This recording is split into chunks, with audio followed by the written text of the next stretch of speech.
নমস্কার প্রিয় ভক্তবন্ধুরা, দীপ চক্রবাণী চ্যানেলে আপনাদের সবাইকে স্বাগত। আজ একটি বিশেষ প্রশ্ন নিয়ে আপনাদের কাছে চলে এসেছি। তো সেই প্রশ্নটি হলো, দেবদেবী ও ভগবানের মধ্যে পার্থক্য কী? তো চলুন জেনে নেওয়া যাক উত্তরটা কী। সমস্ত দেবদেবীর উৎস হচ্ছেন পরমেশ্বর ভগবান। ভগবান বলছেন, অহং সর্বস্য প্রভব, আমি চরাচর বিশ্বের সব কিছুর উৎস।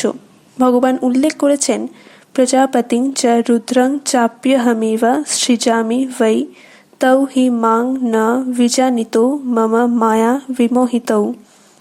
অর্থাৎ প্রজাপতিরা, রুদ্র এবং অন্য সকলকেই আমি সৃষ্টি করেছি, যদিও তারা তা জানে না, কারণ তারা আমার মায়া শক্তির দ্বারা বিমোহিত। ভগবান হচ্ছেন পরম নিয়ন্তা, সমস্ত দেবদেবী তার অধীন ভৃত্য মাত্র। দেবদেবীরা বিশেষ বিশেষ ক্ষমতার অধিকারী, কিন্তু সমস্ত ক্ষমতার উৎস স্বয়ং ভগবান। ভগবানই তাদের সেই ক্ষমতা দিয়েছেন।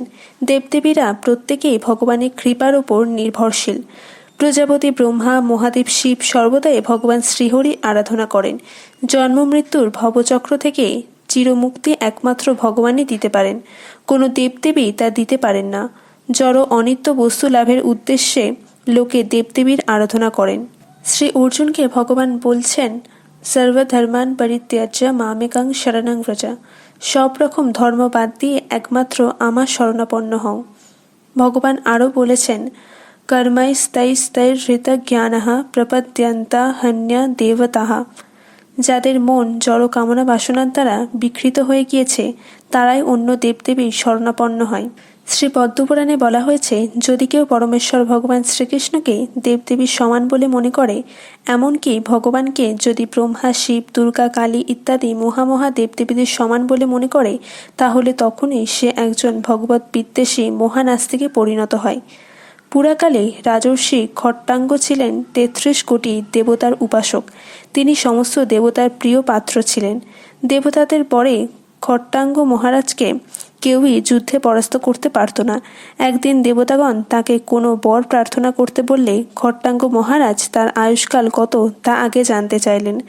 দেবতাগণ বললেন, তার আয়ু আর ১ মুহূর্তকাল মাত্র বাকি।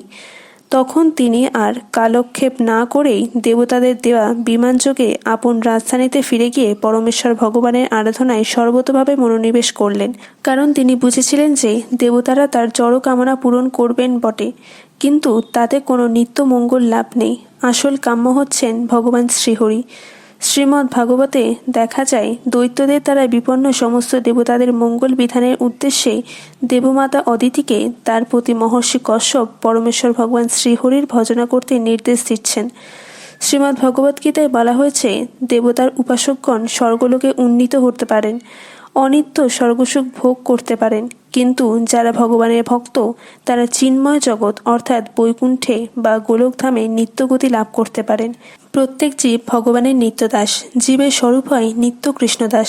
যতক্ষণ পর্যন্ত জীব তার এই নিত্য স্বরূপ উপলব্ধি করতে না পারছে, যতক্ষণ পর্যন্ত জীব সচ্চিদানন্দময় পরমেশ্বর ভগবান শ্রীহরিকে না জানছে, ততক্ষণ তাকে নানা যোনি ভ্রমণ করে দুঃখময় ভবসংসারে পতিত হতে হবে। ভগবান বলেছেন, অহং হি সর্বা যজ্ঞানাং ভোক্তা চ প্রভুরেব চ ন তু মামা বিজানন্তি তত্তে না তস্যবন্তি তে। আমি সমস্ত যজ্ঞের ভোক্তা ও প্রভু। যারা আমার চিন্ময় স্বরূপ জানে না, তারা পুনঃ পুনঃ সংসার সমুদ্রে অধঃপতিত হয়। প্রসঙ্গত উল্লেখযোগ্য এই যে, মহান দেবদেবীদের অবজ্ঞা করা উচিত নয়। এটি মহাপ্রভুর শিক্ষা। পরমারাধ্য পরমেশ্বর ভগবানের দাসদাসী হিসেবে তাদের শ্রদ্ধা করা উচিত। ব্রহ্মা, শিবাদি পরম বৈষ্ণবদের চরণে অপরাধ করলে হরিভক্তি নষ্ট হয়, কারণ তারা সর্বদা শ্রীহরির আরাধনায় ব্যাপৃত।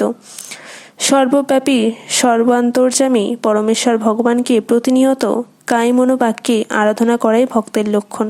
ভিডিওটি শেষ পর্যন্ত যুক্ত থাকার জন্য অসংখ্য ধন্যবাদ। হরে কৃষ্ণ।